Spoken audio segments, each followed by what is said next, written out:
quiere por favor abrir sus Biblias a Juan capítulo 4.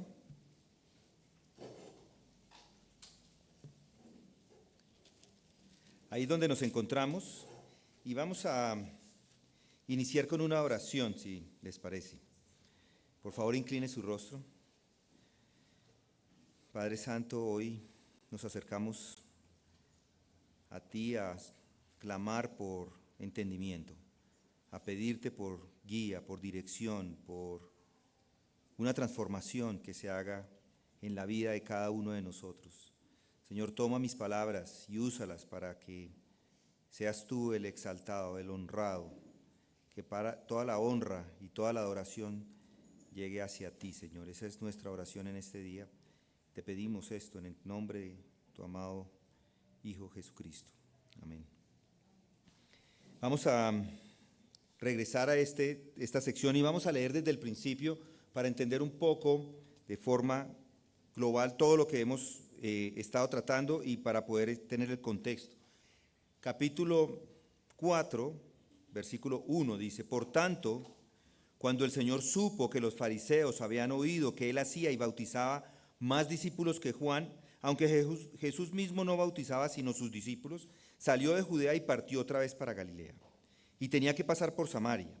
Llegó pues a una ciudad de Samaria llamada Sicar, cerca de la parcela de tierra que Jacob dio a su hijo José, y allí estaba el pozo de Jacob. Entonces Jesús, cansado del camino, se sentó junto al pozo. Era como la hora sexta.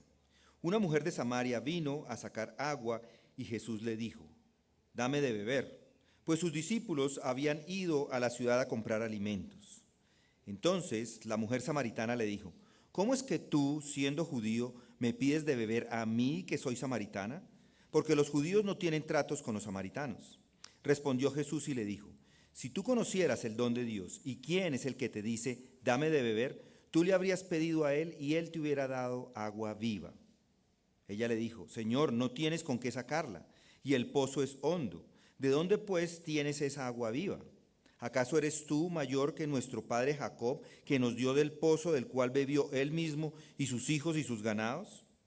Respondió Jesús y le dijo: todo el que beba de esta agua volverá a tener sed, pero el que beba del agua que yo le daré no tendrá sed jamás, sino que el agua que yo le daré se convertirá en él en una fuente de agua que brota para vida eterna. La mujer le dijo: Señor, dame esa agua, para que no tenga sed ni venga hasta aquí a sacarla. Él le dijo: ve, llama a tu marido y ven acá. Respondió la mujer y le dijo: no tengo marido. Jesús le dijo: bien has dicho, no tengo marido, porque 5 maridos has tenido, y el que ahora tienes no es tu marido. En eso has dicho la verdad. La mujer le dijo: Señor, me parece que eres profeta. Nuestros padres adoraron en este monte, y vosotros decís que en Jerusalén está el lugar donde se debe adorar. Jesús le dijo: mujer, créeme, la hora viene cuando ni en este monte ni en Jerusalén adoraréis al Padre. Vosotros adoráis lo que no conocéis, nosotros adoramos lo que conocemos, porque la salvación viene de los judíos. Pero la hora viene, y ahora es, cuando los verdaderos adoradores adorarán al Padre en espíritu y en verdad, porque ciertamente a los tales el Padre busca que le adoren. Dios es espíritu, y los que le adoran deben adorarle en espíritu y en verdad. Y la mujer le dijo: sé que el Mesías viene, el que es llamado Cristo. Cuando él venga nos declarará todo. Jesús le dijo: yo soy el que habla contigo. Estos son los textos. Ya hemos meditado en ellos un par de domingos. Y la última vez que estuvimos hablando de ellos, hablamos de los obstáculos para recibir del pozo del agua. Obstáculos que yo he dicho son obstáculos para el evangelismo. Y hoy quiero que regresemos a ese asunto. Un obstáculo es lo que la gente pone para recibir de esta agua que Jesús está ofreciendo allí en el versículo 14. Ya sea creyente o incrédulo, son obstáculos del por qué alguien no recibe del pozo que da Jesús. En la conversación con Jesús, la mujer pone varias trabas y lo notaron. Y ella, en el momento de la conversación con Jesús, en ese momento ella es incrédula. Pero creo que también esto está hablando aquí para los creyentes. Ella pone una serie de obstáculos. Ya vimos de y hablamos de ello. Primero, sus prejuicios. Ella tiene prejuicios, ella es mujer y además es samaritana. Además, ella está embotada espiritualmente. Si observan, Jesús le habla de cosas espirituales y ella todo lo relaciona con las cosas que ve. Lo relaciona con sus hábitos, con sus costumbres. Hablamos también de la pereza. Eso es un obstáculo, pereza para pensar. De las evasivas. Y esto es lo que ella hace cuando es confrontada con el pecado. Jesús la confronta y la mujer le cambia de tema inmediatamente. Y ahora llegamos a un obstáculo más. Otro más que la gente pone para recibir del agua que yo le daré, para que no tenga sed jamás, sino que el agua que yo le daré se convertirá en él en una fuente de agua que brota para vida eterna. Y tener de esta agua, ese es el ofrecimiento del cristianismo. Es la oferta hecha del Hijo de Dios. No es nada menos que eso. Y por eso estamos pasando tiempo acá, meditando en estos versículos. Porque Él da de su gracia. Y todo cristiano no debería darse cuenta de estas cosas. Por eso llamo la atención a ello. Esa gracia que necesita para poder ser capaces de funcionar verdaderamente como pueblo cristiano. Sin embargo, a muchos les preocupan dos pimientos acerca de recibir de esta agua. Para los incrédulos no somos diferentes al mundo. Somos como el mundo, no solamente quedamos una impresión de que somos religiosos. Y es por eso que la gente no está interesada en nuestra fe y en nuestras afirmaciones. Pero cuando las personas verdaderamente están llenas de esta plenitud, llenas de agua brotando dentro de ellos, las personas van a prestar atención. Ese es el testimonio de los grandes hombres de la historia de la iglesia a lo largo de los siglos. Si se analizan hombres como Spurgeon o Jonathan Edwards o Amy Carmichael o D.L. Moody o Tozer o George Whitefield o Robert McCain o Jay Packer o Hudson Taylor, y puedo dar nombres y nombres y nombres de muchas personas más, hombres y mujeres llenos de esta plenitud que les permitieron funcionar como cristianos. Al leer sus biografías, sus vidas han sido transfiguradas, vidas completamente transformadas que les llevaron a que muchas personas escucharan su mensaje. A veces desde los púlpitos, otros en libros, otras en ocasiones sirviendo como misioneros en lugares remotos. Por ejemplo, uno de ellos fue a la China, otro a la India, y ni siquiera regresaron a su ciudad, a su pueblo natal, pero fueron de gran impacto en donde estuvieron. Pero esto no es solamente para ellos, es para todos. Esa es la manera de vivir todos los cristianos. Esa es la manera de llevar el evangelismo a otros lugares. Lo hacen ellos porque estas personas estaban llenas de esa agua que brota para vida eterna. No olvide estas cosas. Es la manera que Dios demanda de nosotros para hacer evangelismo. Por eso debe asegurarse de que son personas que corresponden a esta descripción de estar siendo llenos del agua, de esta agua. Bueno, ahora la pregunta que le hago es la siguiente. ¿Tiene este pozo de agua en ustedes? ¿Ha recibido de su plenitud y gracia sobre gracia? ¿O esta es una condición en la que nunca se ha encontrado, nunca la ha recibido? Y si es así, ¿por qué no? Bueno, estoy sugiriendo que hay varios obstáculos que ya hemos estado considerando. Ahora sigamos y veamos un obstáculo adicional para recibir de esta agua. Y esta mañana quiero que nos enfoquemos en los versículos desde el 19 al 24 para hablar de eso. En estos textos vemos ideas equivocadas acerca de la adoración e ideas equivocadas acerca de quién es Dios. Y por eso son obstáculos. Y a simple vista parecerían que son dos cosas, pero son el mismo. Dos ideas de adoración y de Dios que están equivocadas. Y en un sentido, estas dos ideas no se pueden separar. Pero hay otra idea o hay otra forma en la que es importante que las separemos para poder entenderlas. Porque no se pueden separar porque la adoración es adoración a Dios. No existe adoración a otro ser ni otra cosa. Y esa adoración debe ser al Dios, pero al Dios verdadero. No a un Dios inventado, no a un Dios antibíblico. Muchas personas hacen ideas de su Dios, y es a ese Dios al que adoran. Pero aquí existe una unidad de estos dos conceptos. Y muy bien, ya los tenemos acá. Ahora le pregunto, ¿cuál es el fin y el objeto de la salvación cristiana? Yo les voy a dar la respuesta. El fin y el objeto final es llevarlos a Dios, es reconciliarlos con Dios, ¿cierto? Cuando ha sido reconciliado, entonces recibe muchas bendiciones. Y gracias a Dios por cada una de ellas. Pero el objetivo principal del cristiano no es hacerles felices, es llevarlos al conocimiento de Dios, es capacitarles en cómo es que debe adorar a Dios. El hombre fue hecho para poder hacer eso exactamente. El fin principal de los hombres es glorificar a Dios y gozarse en Él para siempre. Amarás a tu Dios, recuerdan, amarás a tu Dios con todo tu corazón, con toda tu alma y con toda tu mente y con toda tu fuerza. Ese es el objetivo final de todo. Así que digo que no hay nada más importante que esto de la adoración, la verdadera adoración a Dios. Y es bastante claro que este es uno de los grandes obstáculos que se interponen en el camino de recibir de esta plenitud. La plenitud, esta agua que brota, se obtiene en última instancia de Dios. Y solo es cuando está en una relación correcta con Dios que puede tener o tener ni siquiera la esperanza de recibir de esa plenitud. Y si observaron aquí en la lectura de esta historia, nos enseña esto de una forma clara. Esta mujer comete la mayoría de los errores que todos hemos cometido. Y ella fue particularmente culpable de estar fuera de la verdadera adoración. Y cuanto más habla, entre más habla esta mujer, más se condena a sí misma. Vemos el error de sus ideas. Y si notan, es una persona religiosa, pecadora,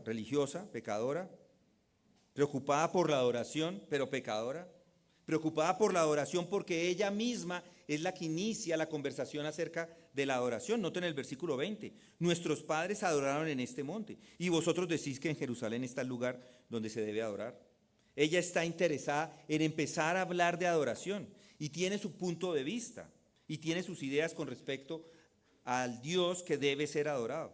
Pero nuestro Señor le muestra su error y lo vacío de toda su charla acerca de la adoración y de Dios, y se lo deja muy claro. Muy bien, veamos estas ideas equivocadas de adoración. Ella dice en este monte, los judíos dicen Jerusalén. Ella adora lo que no conoce, Jesús lo que se conoce. Ella adora a su manera y Jesús le dice que es en espíritu y en verdad que se debe adorar. Pero para que entendamos esto, creo que debemos iniciar definiendo qué es adoración. ¿Qué es adorar a Dios? Y yo le pregunto, ¿cuántas veces se ha detenido a hacerse esa pregunta? Bien, si no se lo ha preguntado, una definición inicia reconociendo que la adoración es el propósito supremo para el cual han sido redimidos los creyentes. El Padre busca a adoradores, busca que le adoren. El Padre salva para que vengan estas personas a adorarle, todos los salvos. La adoración es la actividad que va a realizar por toda la eternidad y la hará eternamente en el momento que no habrá más maldición, y el trono de Dios y el Cordero estará allí, y sus siervos, ¿qué van a hacer? A adorar. Eso dice Apocalipsis 22:3. Adorar al Señor es atribuirle la gloria, la honra, la alabanza, la reverencia, la devoción de las que Él es debida, tanto por su grandeza como por su bondad. Él es el único que hay que adorar. Él es el creador, soberano del universo, el Dios que es uno, Padre, Hijo y Espíritu Santo. Él es el digno de adoración. Yo soy el Señor, dice Isaías 42:8. Ese es mi nombre, mi gloria a otro no la daré, ni mi alabanza a imágenes talladas. La veneración o adoración a los ángeles o santos u otras supuestas deidades es puramente idolatría. Y está estrictamente prohibida en las Escrituras. De hecho, es el primer mandamiento. No tendrás otros dioses delante de mí. No te harás ídolo, ni semejanza alguna de lo que está arriba en el cielo, ni abajo en la tierra, ni en las aguas debajo de la tierra, ni los adorarás, ni les servirás, porque yo, el Señor, tu Dios, soy. Éxodo 23:5. Y ese es un mandamiento. Y si alguien niega a adorar al Dios verdadero, no tiene excusa, le va a caer el juicio de Dios sobre él. Y eso dice Pablo en Romanos 1, 18 al 32. La verdadera adoración debe empezar en el corazón y en la mente del adorador. Por eso no se puede equiparar con una misa en esos elaborados y rígidos edificios ornamentados, o solo a simplemente oraciones, muy elocuentes pueden ser, o a la música. Esas cosas pueden ser expresiones externas de la adoración, pero Dios solo acepta aquello que fluye de una sincera devoción a Él. La adoración no es algo etéreo, no es un sentimiento, no. La adoración involucra todo su ser. Entonces le pregunto, ¿es la adoración parte de su día, de su vida diaria? Quiero que sienta algo de culpa con esto, que no adora. Y cuando lo hace, muchas veces lo hace de forma irreflexiva. Se han parado a pensar en lo que hacen. La verdadera adoración inicia en la mente y en el corazón del adorador. Ese seguramente es el problema fundamental con nosotros. No piensan, no pensamos. Y la adoración en muchas ocasiones se asocia simplemente con la música. Pero la música no es solamente que una vía, es solamente una vía a través de la cual se puede expresar adoración.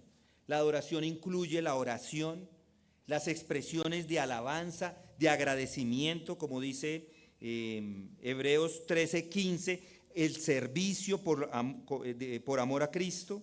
Y no olvidéis, dice allí, de hacer el bien y de la ayuda mutua, porque de tales sacrificios se agrada a Dios. Durante el culto de adoración, la congregación se une en una adoración corporativa y alaba a Dios con cantos. Le implora en adoración y le escucha la lectura y escucha la predicación y entregan sus ofrendas. Además de, esa es parte de la adoración, contribuir económicamente a la iglesia. Eso es lo que nos dice Pablo en 2 Corintios 9:6, cuando proceden de un corazón de gozo. Para los creyentes es el acto supremo, la adoración. Es ofrecer todo su ser, es ofrecer todo lo que son como sacrificio vivo al Señor, nos dice Mateo 22:37. La adoración abarca pues entonces mucho más que solamente los cantos en el servicio de la mañana o en el servicio de la tarde. Es una forma de pensar, es una forma de vivir, de honrar y de dar gloria a Dios. Y que puede ser en algunas ocasiones apasionadas, pero siempre debe ser en la verdad, como lo explica Jesús acá. Mas la hora viene, y ahora es cuando los verdaderos adoradores adorarán al Padre en espíritu y en verdad, porque también el Padre tales adoradores busca que le adoren. Dios es espíritu, y los que le adoran en espíritu y en verdad es necesario que le adoren. Ahora le pregunto, ¿se da cuenta de la cantidad de cosas que se pueden hacer de forma mecánica? Hace cosas sin pensar. Piense, por ejemplo, en las oraciones que hace. ¿En verdad se da cuenta de lo que está haciendo? ¿Se ha encontrado pensando en otras cosas mientras ora? Todos hemos orado sin pensar en lo que decimos. Y lo más terrible de todo, es posible que toda su adoración sea completamente irreflexiva, sin pensar. O es más, que sea ignorante. Nuestro Señor le dice a la mujer, vosotros adoráis lo que no conocéis, nosotros adoramos lo que conocemos. Hay una gran cantidad de adoración que es ignorante. De nuevo, hágase esas preguntas. Mis queridos amigos, estas son las preguntas esenciales que tiene que hacerse. Si quiere saber qué es esto de la adoración, tiene que enfrentar estas preguntas. ¿Sabe exactamente lo que está haciendo o es ignorante? Porque al final de todos somos como esta mujer, gobernados por el hábito, la costumbre, incluso la tradición y aún peor los prejuicios. Noten la manera en que ella lo dice. Nuestros padres adoraron en este monte y vosotros decís que en Jerusalén está el lugar donde se debe adorar. Pero ella está pensando es en el monte. Ella quiere decir que este es el lugar en que los hombres deben adorar. Ustedes dicen que es Jerusalén. Ahora bien, la palabra traducida decís, realmente significa deber. Nuestro Señor usa la misma palabra en el versículo 24 y dice: Dios es espíritu, y los que le adoren deben adorarle en espíritu y en verdad. Es la misma palabra. El significado es una obligación. Ella estaba mostrando que es una obligación que deben adorar en ese monte o en el otro, en Jerusalén. Si notan, hay un prejuicio de esta mujer en este asunto. Para ella el lugar tiene importancia. Pero creo que es cierto para cada uno de nosotros. Es posible que haya estado adorando durante años de una manera irreflexiva. ¿Y por qué lo han hecho? Solo hay una respuesta: los educaron a hacerlo de esa forma. Era lo que tenían que hacer. Muchos heredan una costumbre, heredan una tradición y de hecho heredan un prejuicio. Si usted regresa y lee la larga historia de la iglesia en estos asuntos, es sorprendente ver las disputas y las peleas que han tenido lugar acerca de cómo se debe adorar. Y generalmente han debido esas disputas enteramente a este tema de la adoración, y es por prejuicios. La gente no sabe por qué pertenece, por ejemplo, a una denominación. Siempre han estado acá, así es como lo hacemos en este lado, ¿verdad? Fueron educados allí, y por eso el prejuicio entra y luego lucharán con intensidad en contra de ese prejuicio. La historia de la iglesia está llena de este tipo de cosas. Bien, ahora que lo ve, hay un peligro muy grande y muy real. Aunque son cristianos, no se han despojado de todos sus prejuicios y especialmente prejuicios en relación a la adoración a Dios. Son como esta mujer. Es en este monte que debemos adorar. Este es el lugar. No se puede adorar a Dios en ningún otro lugar sino en este monte. Y los judíos tendían a decir que solamente se podía adorar a Dios en el templo de Jerusalén, en Jerusalén. Nuestro Señor dice que eso no es más que herencias traídas. Y el diablo es el que incita a hacer esos énfasis, por supuesto, para impedir la verdadera adoración a Dios. Eso es lo que él quiere por encima de cualquier otra cosa. A él no le importa, al diablo no le importa si usted es feliz o no, siempre y cuando los mantenga alejados de la verdadera adoración a Dios. Y ese es el obstáculo que él pone, que el diablo pone. La adoración es algo que solo puede encontrar en ciertos lugares. Jesús le dice: pero la hora viene, y ahora es cuando los verdaderos adoradores adorarán al Padre en espíritu y en verdad, porque ciertamente a los tales el Padre busca que le adoren. Viene la hora que ni en este monte ni en Jerusalén adoraréis al Padre. Muy bien. Y entonces aquí algunos de ustedes dirán: bueno, ese es el caso de los samaritanos, ese es el caso de los judíos. Nosotros nos encontramos aquí en Colombia, no tenemos nada que ver con ellos. La adoración puede hacerse en ese edificio o en el otro, pero a nosotros pues ni nos toca. Pero no es algo, les digo, no es algo solamente de los samaritanos y los judíos. Hay muchas personas que, imaginándose toda su vida que son cristianos, solamente adoran cuando entran a la iglesia, en ningún otro lugar. Se limitan únicamente a los edificios, a un edificio particular, y la gente adora en los edificios como si se pusieran en contacto con Dios solamente en el edificio y no al aire libre o en otro lugar. Solo cuando es un acto público de adoración, solamente cuando hay una exposición de las Escrituras, solamente cuando hay alabanza y cosas como esas. Solo durante un día a la semana. Pero le digo que adorar en cualquier lugar, o que puede adorar en cualquier lugar y en cualquier hora. Y es patético que para muchos la adoración está controlada por el lugar, por el edificio. Y cuando entran al edificio, entran en el modo de adorar. Algunos matrimonios antes de llegar a la iglesia se pelean con furia y apenas entran es el momento de adorar. Entran en modo iglesia, como si supieran el interruptor cristiano. Lo que quiero decir es esto: cuando entran a la iglesia adoptan una cierta forma, un cierto modo, el de adoración. Se comportan de una manera completamente diferente a lo que hacen todos los días. En la iglesia son serios, muy devocionales, no interrumpen el servicio, cantan canciones, escuchan atento la predicación, oran, sirven y son obedientes. Pero cuando les toca ir a pagar los servicios o el servicio o el recibo de los impuestos y se les cuelan y la gente no los atiende y llueve y fuera eso les toca pagar, pues su adoración es nula. Malgeniados, iracundos, groseros con las personas y todo lo que le quiera sumar. ¿Lo ven? Solo significa que su adoración está completamente gobernada por el tipo de edificio en el que se encuentra. Y eso no es adorar en el Espíritu, porque eso no está controlado por el Espíritu, está controlado por el lugar. Otra forma en que se tiene esa adoración variable es que solo se adora en momentos determinados. En los otros momentos, pues no. Son como los musulmanes, que a ciertas horas particulares hacen sus oraciones, pero a las otras horas, pues no. En principio, si alguien solo adora a ciertas horas, está haciendo exactamente lo mismo.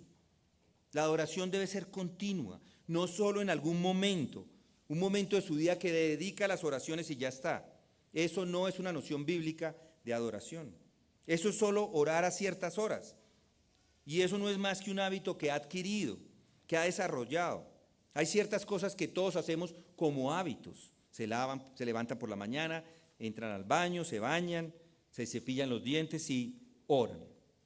Es parte del ritual, de la rutina de la vida y lo hacen por la mañana de pronto y por la noche.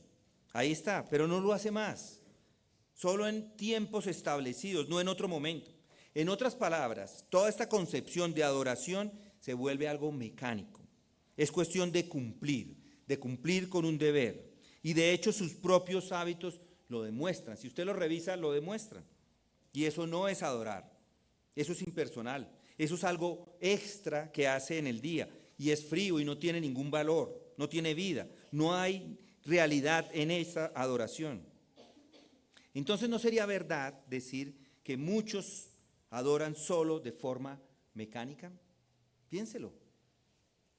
Bien, hay otra forma en la que se muestra la mala adoración y es esta. Y nuestro Señor se lo muestra a esta mujer con claridad. Y es esa adoración externa, de forma externa. Para la mujer la adoración es algo externo. Por eso Jesús le dice, los verdaderos adoradores adorarán al Padre en espíritu y en verdad. Pero como para la mujer acá está todo externo, y así hay muchas personas, que la adoración es solamente algo externo. Por ejemplo, consideren la importancia que algunas personas le dan a la postura que utiliza para adorar. Algunos se arrodillan cuando oran, otros lo hacen de pie, o con las manos de una forma, así o así, de alguna forma, o con los ojos cerrados o abiertos. Y eso varía según el edificio en el que se encuentren. Pero no es sorprendente notar hasta qué punto este tipo de cosas se imponen sobre nosotros y determinan lo que hacemos. No es que hayan pensado en ellos, sino que han sido educados de esta forma. Y esto es a lo que han estado acostumbrados. Y la adoración, por lo tanto, es una cuestión de forma. Si tiene la postura determinada, está adorando. Si está en una postura diferente, pues entonces no está adorando. ¿Es la adoración puramente una cuestión de postura? Bueno, todas estas cosas hay que pensarlas. Porque para muchos de ustedes la adoración es pura cuestión de postura. Es una cuestión de forma, de ceremonias, de rituales y de cosas de ese tipo que se hacen. Y están completamente ligados a estas cosas. Ahora bien, estas son las cosas que deben examinar. La adoración es enteramente externa. Muy bien, y hay otra manera externa. Otra mala manera de adoración, y son aquellos para quienes la adoración es un asunto puramente intelectual. Lo que quiero decir con esto es esto. La adoración por las ideas, por un interés, por un tipo de enseñanza. Algunos dicen que acá en nuestra iglesia no adoramos, porque solamente venimos a la iglesia a escuchar sermones. Y es una afirmación seria, porque es para algunos cierta. Hay un peligro de este tipo de servicios donde hay una exposición de la palabra y donde ella es central. Hay un elemento de verdad en ellos y debe enfrentarse a esto, porque eso tampoco es adoración. Si está solamente interesados en la idea de salvación, si solamente está interesado en la doctrina en sí mismo, en el valor y el propósito del conocimiento de toda la doctrina, y todo pensamiento es llevarlo a eso, a la doctrina, pero ¿qué me dice de lo que en realidad el propósito tiene, el propósito de la doctrina? La doctrina es que tenga una comunión viva con Dios y no simplemente llegar y escuchar sermones. Eso no es adoración. El sermón debe ayudar a la adoración. El sermón debe terminar en adoración. El sermón debe promover la adoración, pero no es la adoración en sí misma. Y no hay duda de que el estado de impotencia de la iglesia cristiana actual es exactamente por esto. Se debe a esas cosas que he estado enfatizando. Una adoración mecánica y sin vida, solo interesados en las formas y en lo que es externo, en la intelectualización. Y eso simplemente lo ha llevado o ha convertido todo en una filosofía. Y a menudo no se adora a Dios en absoluto. Pero los hombres hablan entre sí, discuten mutuamente sus propias ideas, algo que es puramente intelectual. Bueno, esas son algunas de las formas en que el diablo descarrila a insinuar ideas erróneas de adoración en sus mentes. Pero permítame pasar y darles otro error de adoración. Y esto, por supuesto, es muy común en la actualidad. Lo que yo llamaría una noción puramente formal en la adoración. Puramente formalidad. ¿Y de qué estoy hablando? Bueno, estoy hablando del tipo de persona que está interesada en esos servicios hermosos, bien hechos. Qué lindo fue el servicio. Hoy estuvo lindísimo todo. Una palabra hermosa. Y hay expertos en estos tipos. Hay expertos en liturgia. Y conozco hombres que su foco es la perfección. Solo están interesados en eso, en ese servicio que es perfecto. Y pueden ser servicios muy hermosos y sin error. Todo arreglado perfectamente. La música en el punto. El tipo correcto de música. La dicción perfecta. Ese hombre habló y no cometió ni un error. Ahora bien, esas personas están interesadas en la estética, en la forma y no en la adoración. Algo que les dé un sentimiento agradable al corazón. Algo cómodo por dentro. Están realmente preocupados por algo estético que influencie a cada uno. Y por eso salen del servicio y dicen que se sienten mejor. Pero si le preguntan por qué se siente mejor o de qué manera se siente mejor, todo lo que pueden decirles es que de una manera u otra la atmósfera ha sido una sensación de tranquilidad. Hoy sí salí lindo de acá, perfecto, feliz en mi interior. Sienten que han estado en contacto con lo que es bello. Ustedes saben que los griegos adoran la bondad, la belleza y la verdad. Y hay muchas personas que usan el nombre de Dios, pero están realmente interesados en la bondad, la belleza y la verdad. En la forma intelectual que he estado describiendo. Y eso es una prueba para cada uno. Y esto a veces se hace sin vergüenza. Recuerdo que una vez leí un hombre que escribió acerca de la vida con propósito en 40 días. Él da cada día una tarea para esa adoración que le lleve al éxito, que le lleve a la perfección y para que tenga un propósito en su vida. Una forma de ser feliz. ¿Una forma de ser feliz? ¿Qué? ¿Es mi vida el propósito de adorar a Dios? ¿Adoro a Dios para que me vaya bien a mí? Por eso le pregunto, ¿cómo es su vida de adoración? ¿Es formalismo? ¿Es puramente para su beneficio? Examine su propia noción de adoración. La iglesia hoy día está llena de este tipo de cosas. Hay personas que predican lo que llaman el pensamiento positivo. Y esa es su idea. ¿Significa entonces que rechazan todo lo negativo? ¿No nombran pecado? ¿No se nombra? Aquí no se nombra. ¿Lo eliminan? ¿Nada que me haga sentir mal? Nada que tenga que me cargue a mí, siempre positivo. Siempre tratando de pensar de una manera hermosa y positiva que les haga sentir mejor.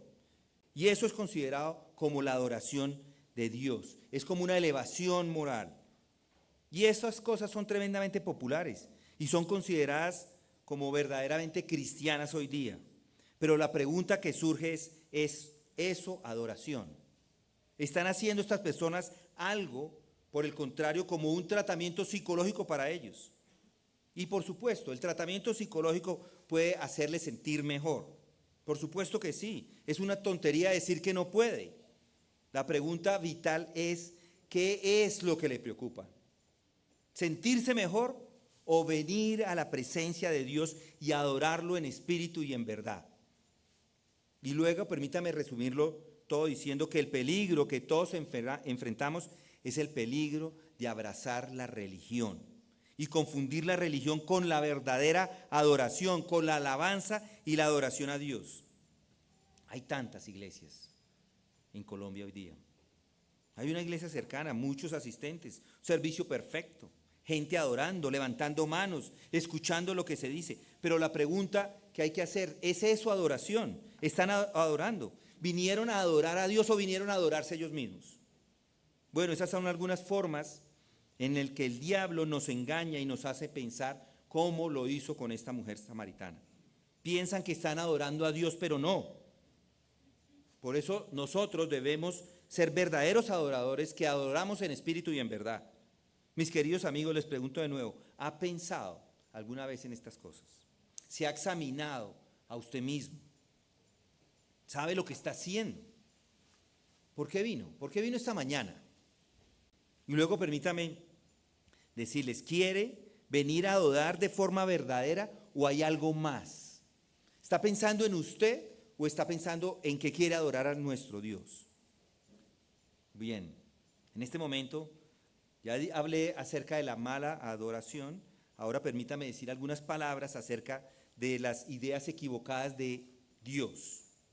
Sus ideas de Dios, si sus ideas de Dios están equivocadas, sus ideas de adorar a Dios estarán, por supuesto, equivocadas. Esto es la raíz de todos los obstáculos a los que me he referido, y de todos los errores en su adoración, y de todos los pecados que le controlan, y de todos los pecados a los que somos culpables. Todo esto lo digo para que puedan convertirse en verdaderos adoradores, porque hay tanta religión, tanta forma, tantos servicios, tantas reuniones, pero ¿cuánta adoración hay? ¿Cuánto contacto verdadero con el Dios vivo? ¿Cuáles son sus ideas al respecto? Bueno, al igual que la mujer samaritana, creen saber que sí son adoradores, pero probablemente vosotros adoráis lo que no conocéis, como dice Jesucristo.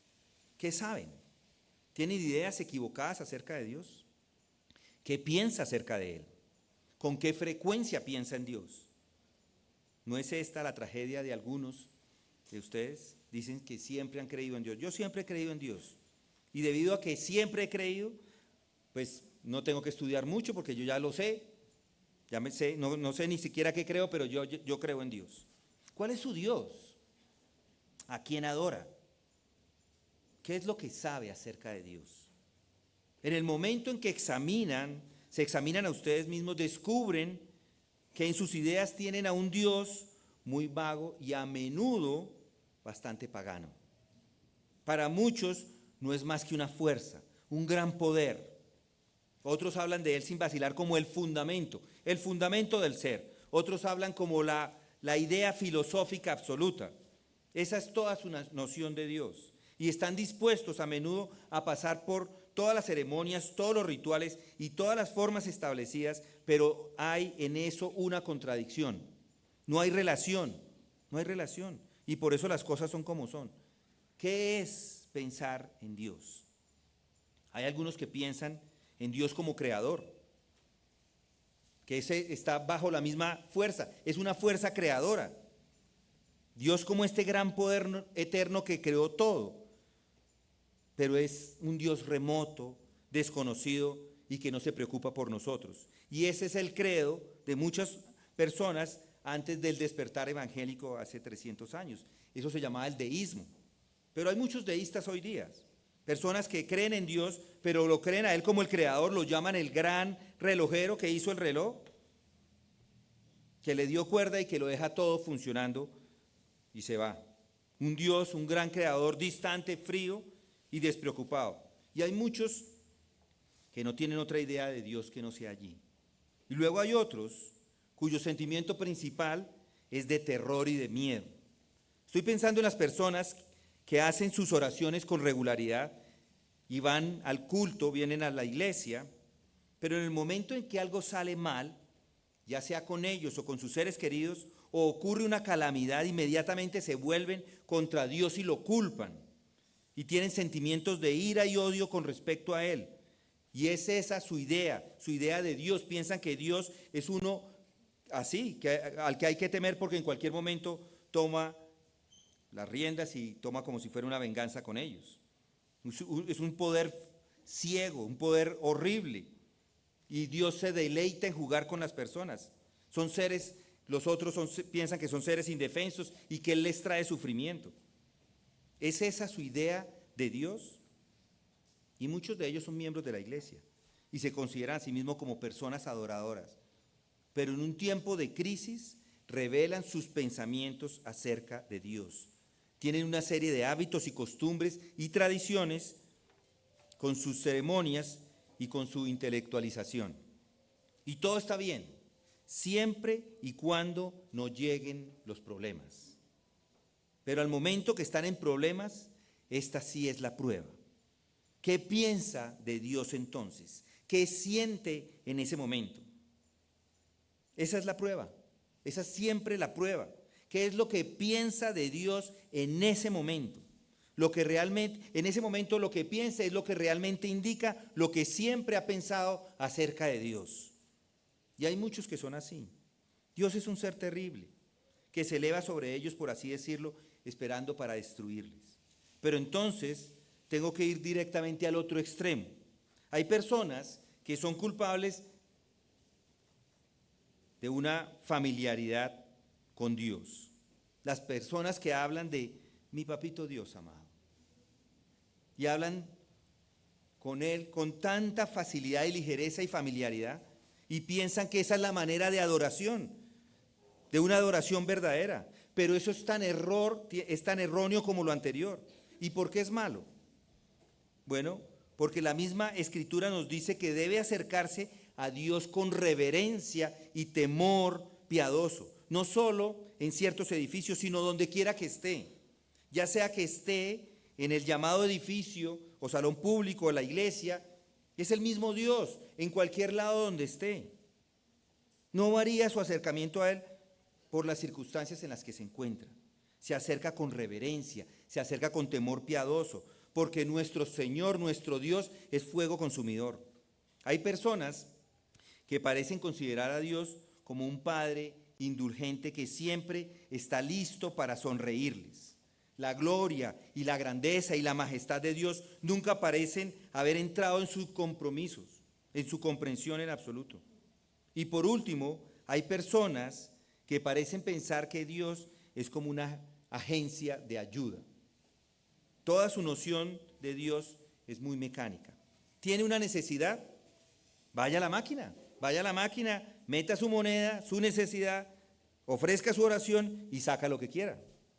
Dios es solamente una agencia para ayudarles, una gran reserva. Él tiene todas las reservas a las que puede recurrir y realmente no es otra cosa. Y eso se manifiesta en la forma como hablan y las acciones que toman. Aquí está esta pobre mujer que está hablando con Jesucristo, con tanta ligereza acerca de la adoración de Dios, pero no tiene ni idea en absoluto acerca de esto. Por eso los dejo con esta gran pregunta esta mañana. Aquí está lo central de todo.